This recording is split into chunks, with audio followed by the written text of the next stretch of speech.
What is going on, you guys?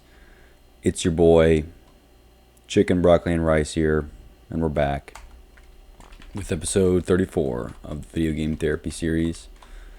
Let's get right into it. I live in a big city right now, so I'm often in places where there's a lot of people hurriedly running around as if to whatever it is that they have to do.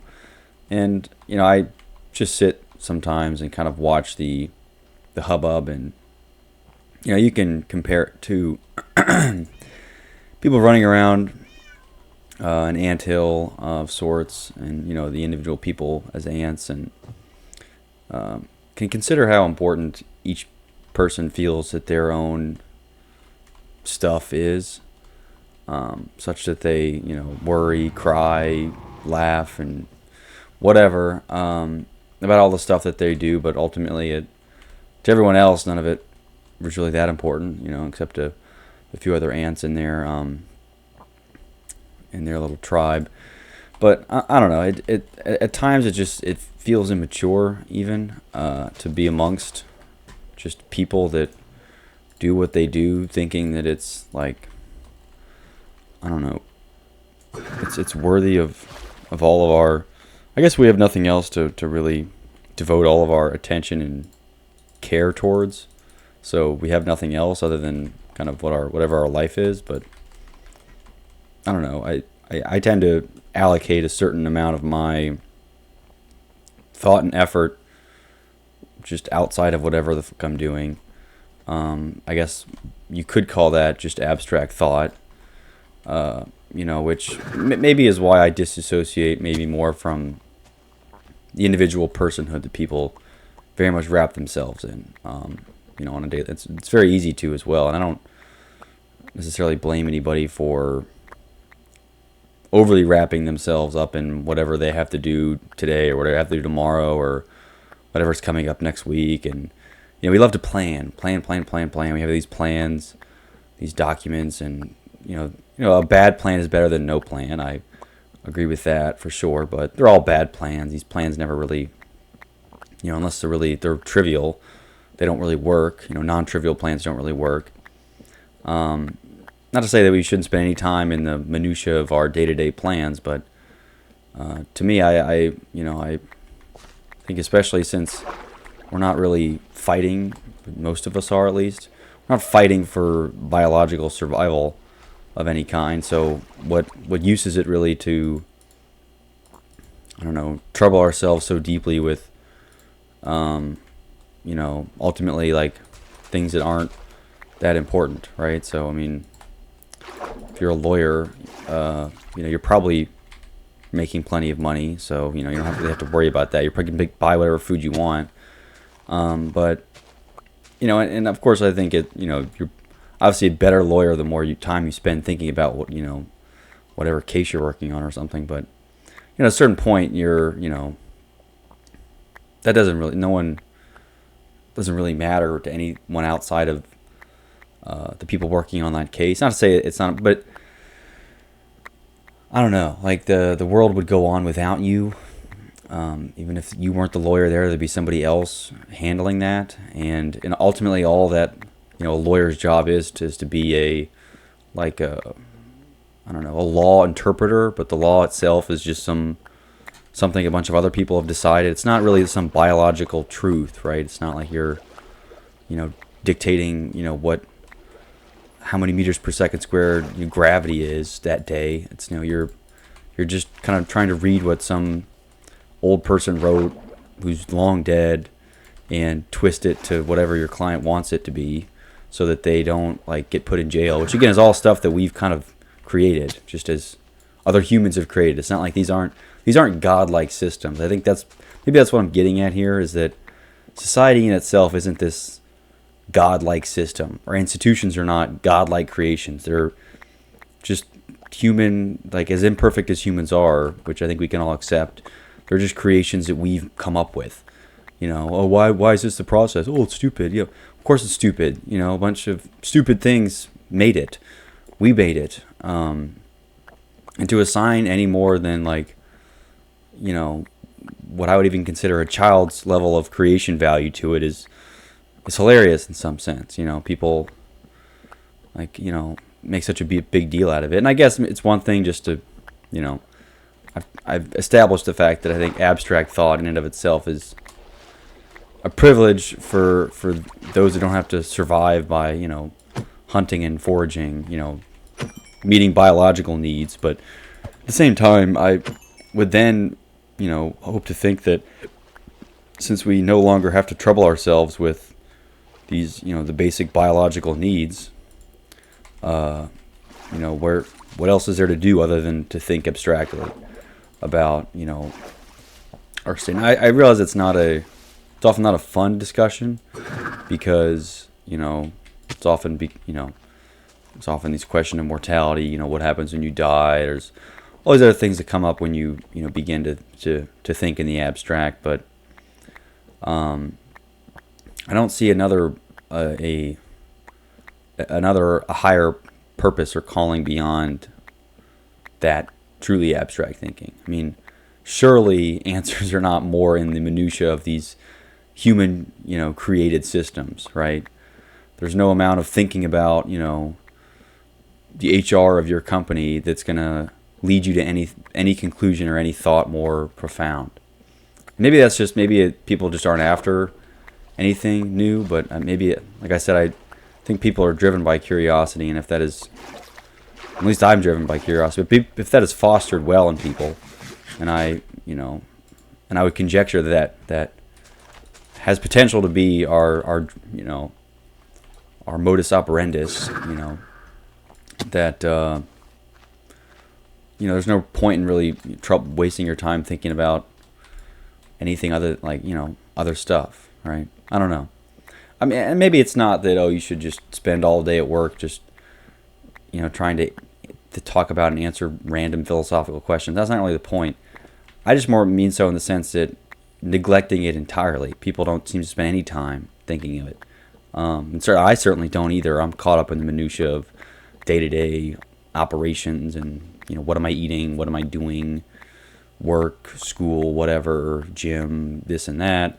And yeah, there's a lot of, we've kind of bandaged a lot of red tape in some ways. And I'll just use red tape there as a filler, but we've put a lot of red tape around our, day-to-day operations to, distract is one way to put it, but, I guess distract is a fair way to do it. But I don't mean it in the sense that it's a negative thing, but there's a lot of other things that we can do and spend our time messing around with. But I think that spending zero time thinking about anything other than, this weekend, next month I'm doing this and that, it's very much this, I don't know, I think it's kind of a mistake to not at least allocate some part of your time to exiting this, I guess, the social structure or the social thought that we wrap ourselves up in all day, every day. Because, ultimately people spend their entire lives, their entire careers, again, a career, we just made that up. That's, biologically there's no,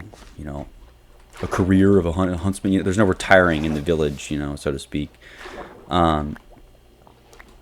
So, yeah, we spend our careers doing this and that. We think it's so important. No, I helped make this law and this law. And it's like you just, made more. You didn't alter the universe in any kind of way. And not to say that thinking about it is any more helpful, right? It's not like I'm doing anything more than that. But I suppose I believe there's more. I don't know. There's more to be found in what isn't easily artificial, right? I think we could easily identify these societal constructs and systems as these are artificial. We made these up, and we can pretend that they're very, very important. And I pretend they're very, very important. When it suits me, but at the same time, there's truly that is not what it is. And I'm not saying that abstract thought is, but it's certainly the most unknown that we have. We don't have all the answers to these kind of deep questions, and I think no one spending any more time thinking about it is feels like a waste or feels wrong, because it's also very metaphorical and allegorical of our even our artificial problems, and I'll put it like that. You know, in the sense that it's, at least for me, stuff doesn't really bother me that much if it's, again, some artificial, oh, this company goes under, my stock portfolio's down, oh, I got fired, or bananas are more expensive. Like, none of that is gonna. You're not gonna find me crying about some, bananas are more expensive, right?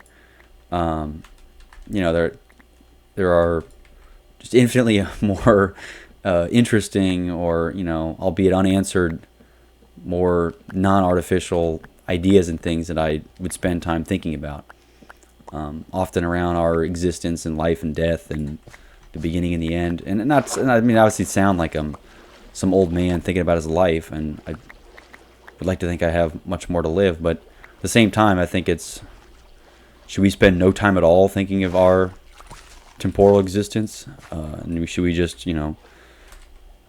completely immerse ourselves from start to finish in, the life cycle of birth, school, death, or career, death, type of thing? It seems silly to some extent that we've created such a barrier for people to not trouble themselves with, again, artificial is the word I'll use, but artificial constructs of things that no doubt are important to live. It's not that you can go do nothing, don't trouble yourself with any kind of job or anything, or don't worry about money because it's not this universal truth or something. I'm not saying that, obviously, at all. I'm just saying the fact that seems to be, in many circles and people, literally zero interest in anything beyond that. It seems not even materialistic, or it just seems so disassociated from from complex thought, or it's all, everything's very answerable. It's all the answers are there. It's very concrete. Yes, and maybe it's. I guess it comes down to the choice. It comes down to the question of are people choosing to say, okay, I'm just, maybe I'm not even going to think about anything beyond just what's my job, how much money am I making, when am I going to go on vacation, what's the price of bananas, what's my stock, and I'm not saying, is it people choose to just only think about those things, because to me it always seems natural that my mind wanders to, all right, well, they're bananas. It's just one food. We've mass produced many foods. It's not that important, or it's yes, it's money, and I can buy food with it, but I'm not going to die, and I assume most people with an internet connection are not, going to die because they don't have enough food. And even if they think they are, they're not, they have better decisions to make, in the sense that, but I mean, I don't know. I'm just trying to decide whether or not it seems to be a concrete choice that people don't seem to bother themselves with anything beyond the artificial. So I don't know. Is abstract thinking a choice? That's really what I'm getting at everything. And I don't know. Part of me thinks that it is, and people really just tend to ignore that. Because I've even had times where I begin to go maybe more abstract, and people immediately bring it back to reality. So in some ways, it feels like they're, I hate to impose this on this hypothetical person I would have been talking to, but they seem scared that, they might come to a conclusion that they're not happy with, or that goes against their whatever moral system or system that they've, subscribed to. If they begin to get into the weeds of discussion and thinking about concepts that don't have answers really, or, they'll be challenged in some way, and so it's more comforting to just be like, oh well, only gonna concern myself with my daily ins and outs, and somebody's calling me. Hold on a second.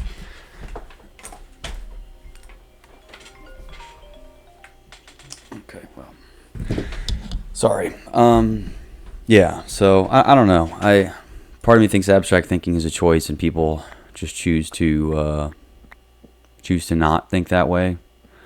And then other parts of me think maybe there's some other barrier that I'm unaware of.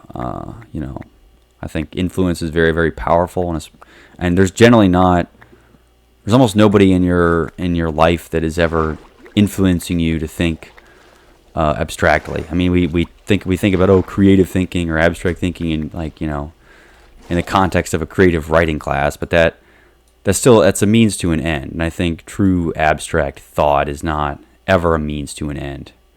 There's no purpose to it, right? For all intents and purposes, it's a waste of time. But and if we're looking at it in that sense, everything is a waste of time. So what else are you doing really? If nothing's important, nothing is less important than that, so to speak. So my job's not a waste of time. Yeah, it is. And if we're looking at it in that sense, everything's a waste of time. Otherwise, then it is no less of a waste of time than anything else. So I don't know. And I think there's the lack of influence is the reason that no one ever thinks beyond that. And then they may reach a point in their life, quarter or midlife crisis, where they begin to exit the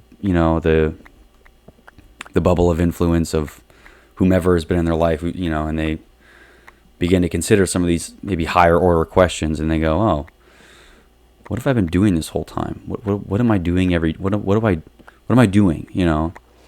Not in the sense that, I picked the wrong career, or I should have gotten a different degree or something. That's never the conclusion from that. It's I don't I was prioritizing stuff that doesn't matter. Not that any of it matters that much, but there's certainly things that might matter more than others, right? So what matters more than going to work and making money beyond your level of survival? Maybe there's probably a social aspect of importance that is important, I would think. So people in your social bubble that you look out for and should, talk to and, reason with. Certainly that, might bring you more joy than whatever, your job is. And then, there's a health aspect to it as well. I mean, certainly your biological health should be, more important than whatever, a job or something is. Because, if the whole point of getting the job is to make money to feed yourself, why are you then, and feeding yourself is for survival, you're then hindering your own survival, at least your longevity, in not taking care of, sleep and nutrition and exercise.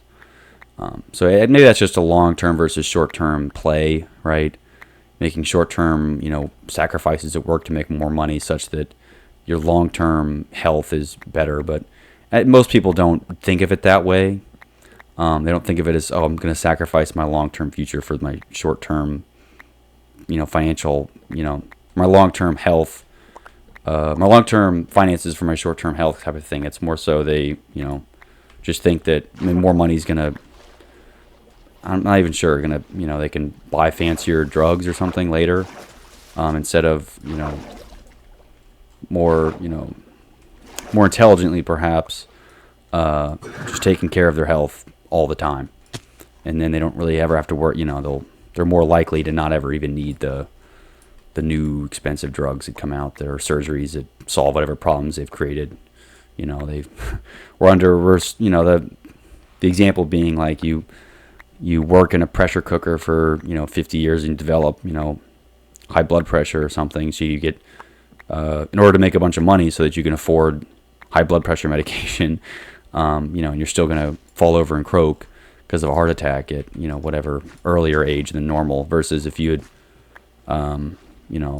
just taking care of your body and not let work really give you high blood pressure in the first place, then you would have lived longer and not even needed to expand that. Anyway, I don't know. It to some extent it just seems it all just seems kind of childish that people over obsess over these very artificial things. And I guess there's really nothing. What else are you supposed to do? I mean, that's fair too. There's what else are you supposed to, like, if I mentioned that social relationships are important, what else are you supposed to talk about other than the daily minutia of things? It's not like it's people enjoy speaking about the temporal limitations of our existence, all the time. Oh, let's talk about our mortality again. It's like, dude, can you stop? Can we just talk about the weather or something? I understand the fatigue there for sure, but I'm more concerned that there's some subset of the population. I'm not going to give a percentage only because it won't even be helpful. That spend literally zero time thinking about these topics, and there's certainly ones that think too much. I would probably say I probably spend too much time thinking about this, and I should distract myself with more stuff, whether that be making more of the Minecraft Let's Play videos, or whether it's taking on 5 more jobs, or doing whatever. I should probably spend less time thinking on these abstract topics, but ultimately it's all a waste of time anyway. So it's to each their own. But I think it's helpful even for artificial problems to have an abstract mindset, if that makes sense. So I truly think that my deep dives into these more, again, abstract concepts are even helpful in the daily minutia of these artificial systems and whatever's. I think having spent time thinking about these pointless topics, pointless in the sense that I'm not going to make any money off. It's not going to help me be a better. I think it does, but it's not going to directly. A philosophy degree won't get you hired for an engineering job type of thing, right? But I think would it help you reason through engineering problems better? I would say yes, but even that, I think it's to me it's ironic that philosophy is even a degree, right? I think it's not. It's kind of hilarious that we now I think the art of philosophy wasn't never really intended. Maybe not to say that philosophy was invented, but I think the concept of philosophy in and of itself is antithetical to a degree program, right? I think the fact that it's a degree program where you can be a doctor of philosophy is kind of hilarious, because it's in and of itself it's not. That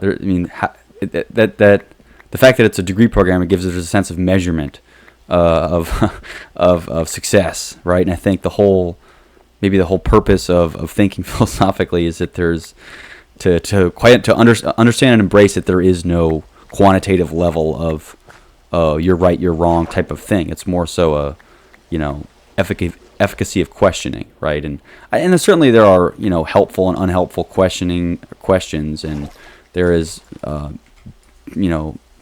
better or worse discussion. But I think in general, applying a test taking structure to a philosophy class is kind of, again, hilariously antithetical to philosophy in and of itself, because it's not. You can't. I'm a better philosopher than you. Okay, maybe there's, is it a function of time, right? Is it okay?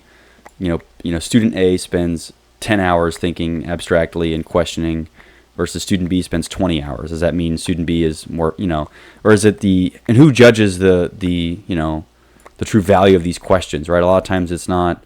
You can't immediately or understandably assess the full nuance of a certain question or a certain discussion until much later, right? I think no one would argue that Socrates or something was a better philosopher than, I don't know, some somebody who just never even thought it, who's never had a single abstract thought in their life, yeah, probably you could probably agree that. But I think even trying to make some level of comparison between those two parties is again, I think that the point of it is not to compare and contrast and to compete.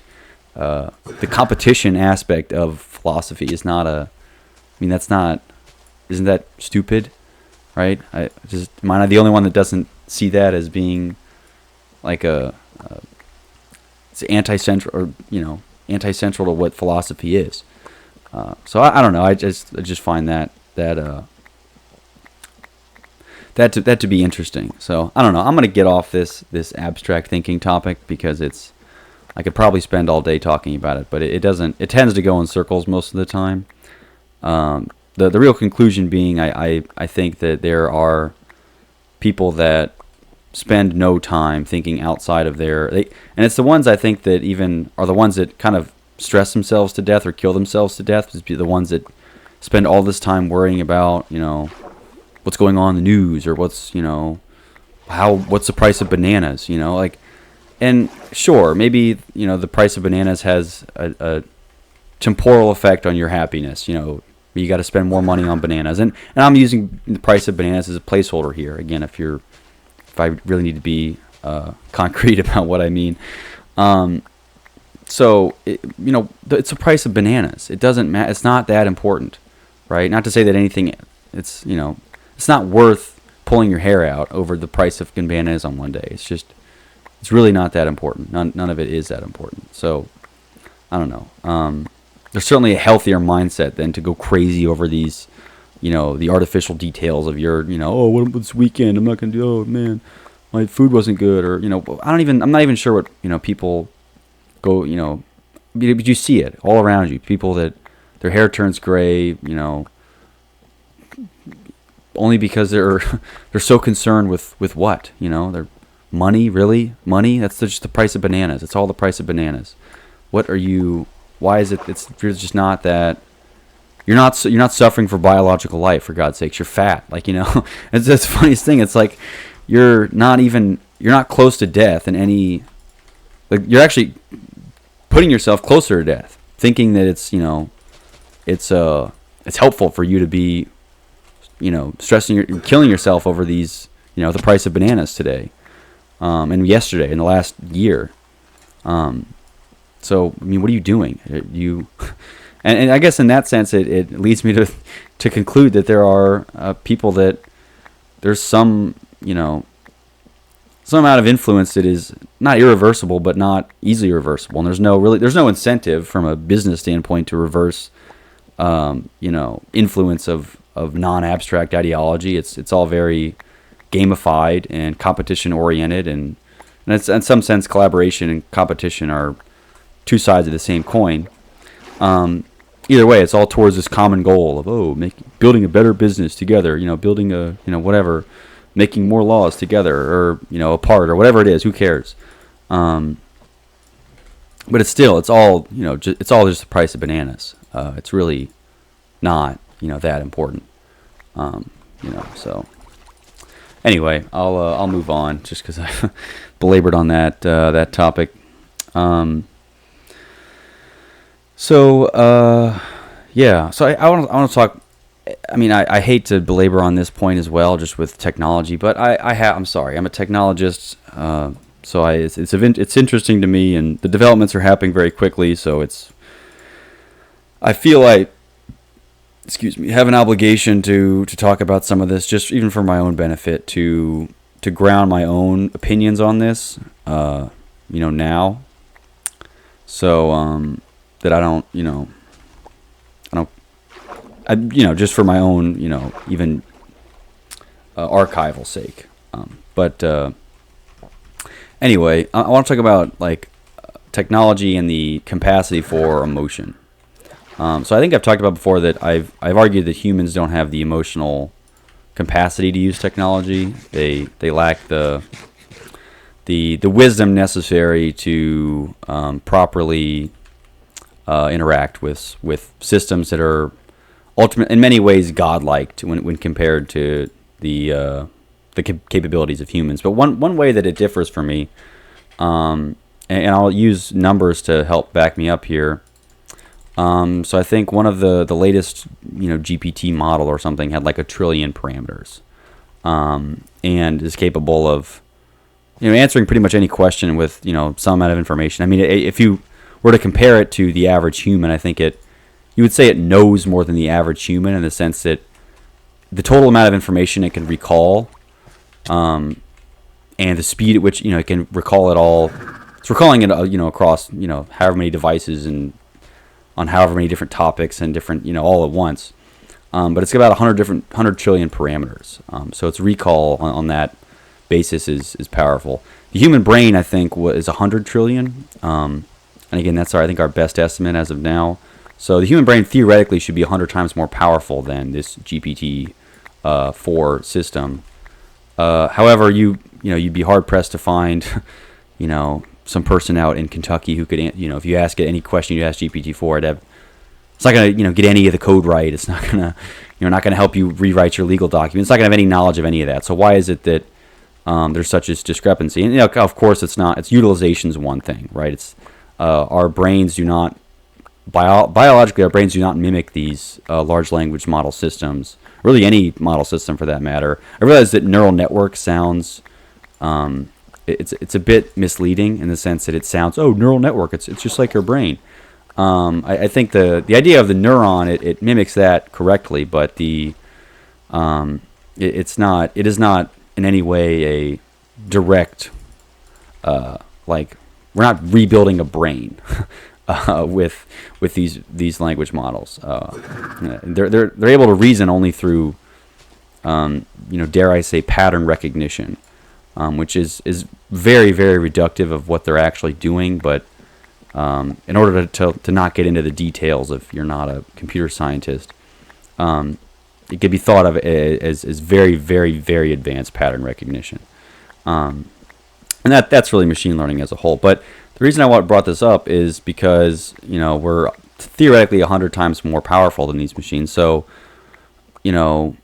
obviously we have to maintain a physical body that the machine does not. We have, so maybe the other, 99 trillion parameters are all worried about our, our heart and our lungs and our brain and our, legs and feet and whatever, and what we're eating and digestion and our body temperature and the humidity, the air, hydration level, all that stuff. There's 1,000 other things that, that language model doesn't have to worry about, that we have to worry about.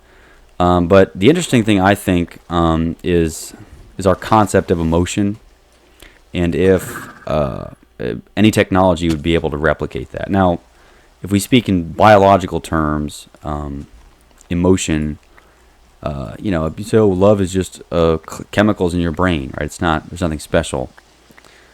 I suppose that's true, right? But how then would we even emulate that on the technology level? There's not like we can, squirt chemicals into a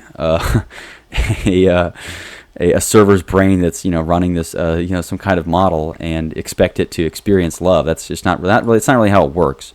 Because it's the technology is not a biochemical system. It is an electrical system. So in that sense, it is there must be differences there. So is our ability to feel emotion, whatever that means, through biochemical processes, what makes us human? So then, for instance, suppose that we're able to create an artificial biological being, right? So I think we start with, we create essentially a 3D printed rat, for lack of a better word, that has, that mimics all the biology and chemistry of regular rats, right? We've somehow replicated everything, and we're now able to. It acts just like a regular rat. We've now created an artificial life, really. And let's say now we do it with a human, right? And now they kind of experience that same. We've been able to mathematically contrive whatever, whatever we think of when we think of love. We've put that into a formula now, or and we're able to recreate that artificially through a biological human that has all our arteries and our appendages or whatever, but is artificial. It was not created through biological means. Is that being now human? Right? Do they have the same rights or whatever? And obviously, I don't think we would go through I'm not sure we would go through the process of creating that, because in a lot of ways our physical body is a limitation that technology doesn't have. Like it would be stupid. So it's like much better for us to use, for example, it'd be much better for us to use, just go to OpenAI, whatever, / ChatGPT 4 or something, to use a large language model to answer all our questions, instead of creating a literal other human just to sit in our house and answer our questions all day, right? Why would we go through all the trouble of making another human? I think it'd be purely out of curiosity to see if we could do it. So the practicality, I think, is not there. And if we were to make it, why would we make it just 10 feet tall with with these absurd, these just giant mega robots that are just better than us and everything? Why would we? We would obviously do that instead of just making it. We wouldn't make it some little 5-foot goblin. We would make it as good as better than us. We would just give it 5 legs or 10 legs or something, or I assume an even amount of legs. 5 legs wouldn't really make any sense, but you know what I mean. We would give it ultra human capabilities. We'd give it eyes all across its head, or the ability to see in every direction. Because we're limited by this bipedal movement, and we can only look in really one direction. Our field of view is very limited. We'd obviously not want to do that if we were looking for a better entity. But if we were curious enough to create a human that modeled us in every way, biologically and chemically, would that entity now be considered human? And I guess, what is a human now? We're getting real anthropological, I suppose. So I don't know. I don't really have an answer for this ready. I often don't when I come to these things. I would probably be closer to hoping that we never create anything like that. I hope that we encounter a problem of biology or chemistry or whatever. We encounter a problem of science that is so difficult to solve that we are never able to solve it. And maybe that problem is the human brain. And to a certain extent, it has been kind of our biggest stuff outside of outer space. I suppose on our planet, or the ocean, maybe something too like that. But I think even in terms of things that are close to home, right? There's 8 billion brains running around, but we still don't really understand it at a very, very deep level, right? We know that there's neurons that do something, and there's these chemicals that go around, and there's these there's drugs that have different effects on these things. But in terms of this holistic, are we able to 3D print a brain and make it work? Hell no, right? And part of it's even just we can't even make things small enough to mimic what our brain does. But all of it is the understanding, right? We can map it, but we can't create it. And so maybe that is the ultimate problem that keeps us from creating that difficult question. Because that's not really a question what's the answer? I don't know what the answer is to that question. In any way you would try to define a human, it would qualify as a human. The only way it wouldn't would be if it had to have been birthed from another human, right? If it had to have been the offspring. But then I think we're closer to just lab growing babies, in the sense that we get a female egg and male sperm. We might already be able to do that, honestly. So if does that count? I think most people say yes. Well, it's some actual dude's sperm and it's some actual girl's egg. That counts as a human, right? But then what's the difference now? It's just because we've now kind of created this adult human out from pieces from our supreme understanding of the human to now replicate it. Just because it didn't grow up. I'm sure we could figure out a way to do that too. We could, maybe not. I don't know. I think there are a lot of questions in biology that are still hindering us from ever having to run into that issue. But the question itself is still an interesting hypothetical. Do we consider that that being human? I don't know.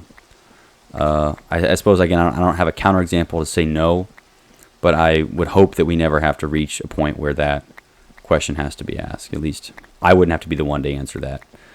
It'll have to be the abstract thinkers of the next generation that have to deal with that.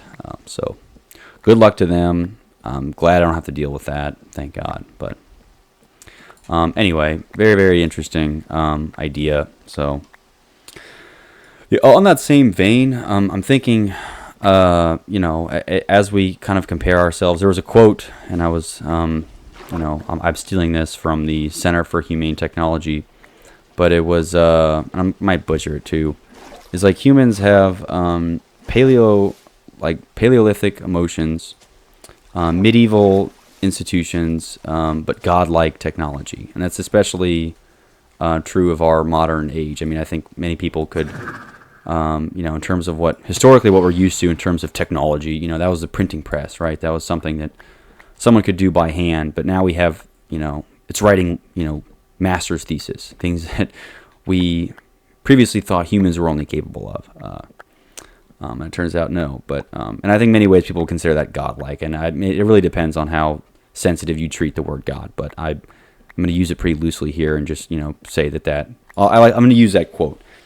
So then it kind of begs this question. Okay, we're pretty we're pretty limited as humans in many ways now, like both physically, maybe in comparison to the animal kingdom, but now even mentally, to the technology. So how do we upgrade humans, right? Is there do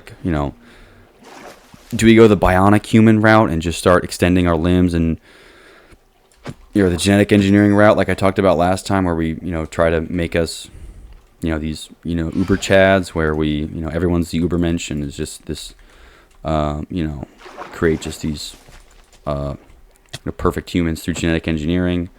Or is there some kind of I don't know, mental upgrade to give everyone the right IQ? Again, that's through genetic engineering, maybe. I don't know. It also kind of brings in the more what might actually make us human is our I guess our spiritual beliefs and systems that really make us human. Because I think on several fronts, in other ways, we're losing. Like physically, like a gorilla would whoop my ass every day of the week. So like physically, you're not going to argue that we're the strongest ones. And prior we'd say, oh well, we can create weapons and we can do this and that. I think now we're not far off of making an intelligent electrical system, i.e. technology computer, that would be very capable of creating a weapon or something. Not through its brute strength. It's not born with larger muscles. It's not a gorilla, but through its superior wit and reasoning and knowledge that it has. In comparison to the average person, because I assume this huge bodybuilder dude or something is stronger than like maybe a baby gorilla. Maybe, again, I don't know. Baby gorillas are probably still stronger, but even then, there's probably some mismatch where one of our humans is better than them. And in the same sense, there's probably one weird, autistic physicist who's better than, who knows more physics than, the large GPT-4. Sure. And I'm sure in a lot of ways that there are many limited, but you can see we're approaching a level in which there may be no human. There is certainly no human that rivals its horizontal width of information, but certainly its vertical width is there's still much to be desired. And I think with more parameters, we're going to reach that vertical limit pretty quickly, so that it has as deep of knowledge of anything as anyone. And while it's scary, then we have to kind of look elsewhere. So why are we still superior again? And is it because of our emotions or spiritual reasoning? I mean, again, I don't know. So how do we upgrade humans? Again, the bionic route is one of them, or we could use the bionic limbs type of thing.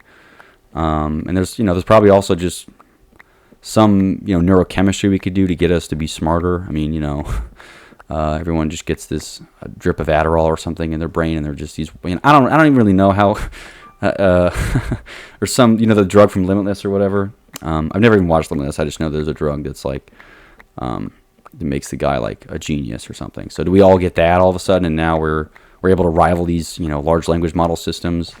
And I don't really have a great. We're close to bionics. I think people have like bionic arms and stuff, mostly just for prosthetic purposes. But I'm sure someone's going to strap a jetpack to a pair of bionic legs or something, and then now, now it's an upgrade, right? Everyone's going to be flying around on jetpacks.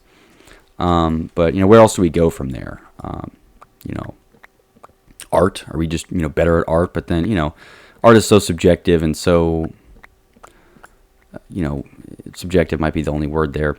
That it's not. What? We've better art than the bots now. It's like, what is that going to do, right? How do we use that to our advantage, right? A gorilla can use its physical superiority to beat the shit out of me. A bot can, or ChatGPT is smarter than me, so it's going to reason through whatever problems I think better than me. But now I'm going to pick up a paintbrush and out Da Vinci Stable Diffusion or Dolly. Probably not, actually. I mean, those things are also better at art than we are. So that's probably dead too. So I don't know.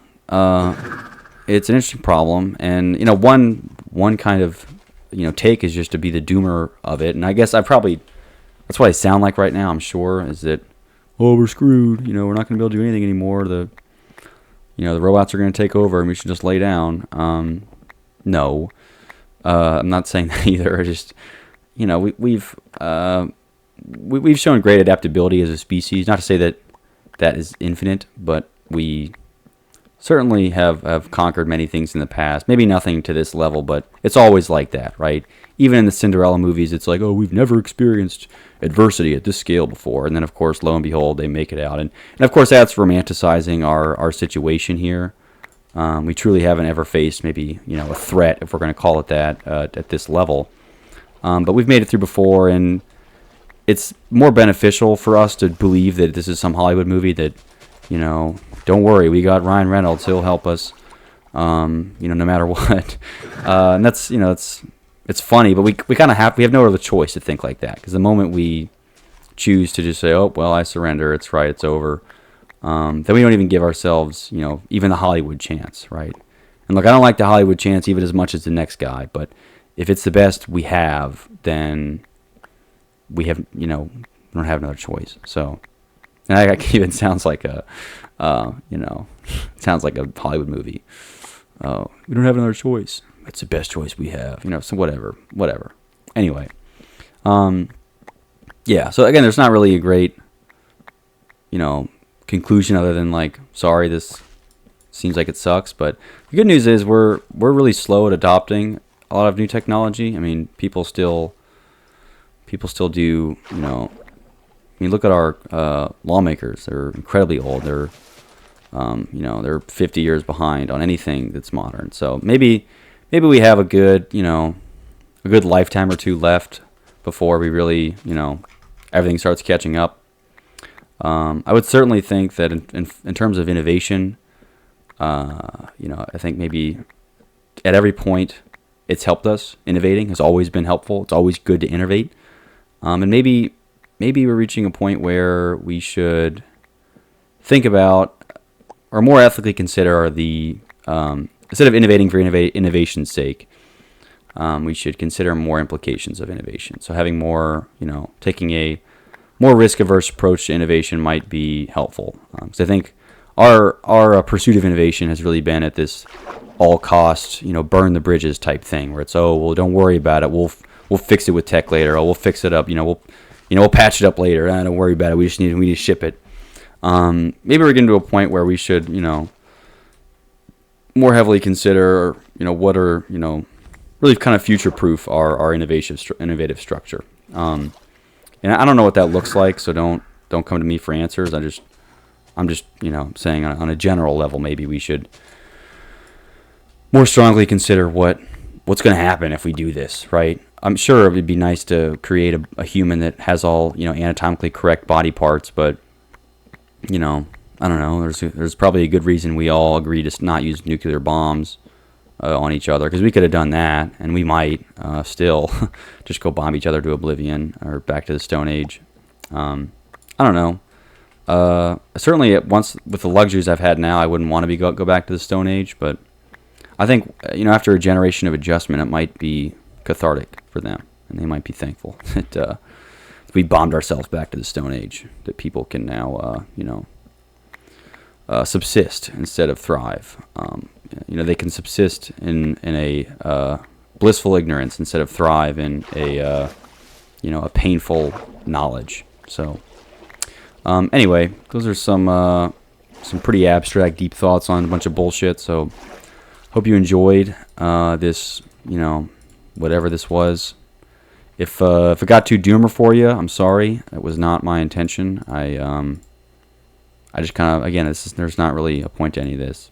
So I'm just kind of letting myself go, get abstract with these topics. And if it ends up getting pretty sad or, nihilistic, then I apologize. But not really. So you don't have to watch this, and I don't have to make it, but I'm making it anyway. So anyway, you guys take it easy. I will see you guys in the next time. Peace out.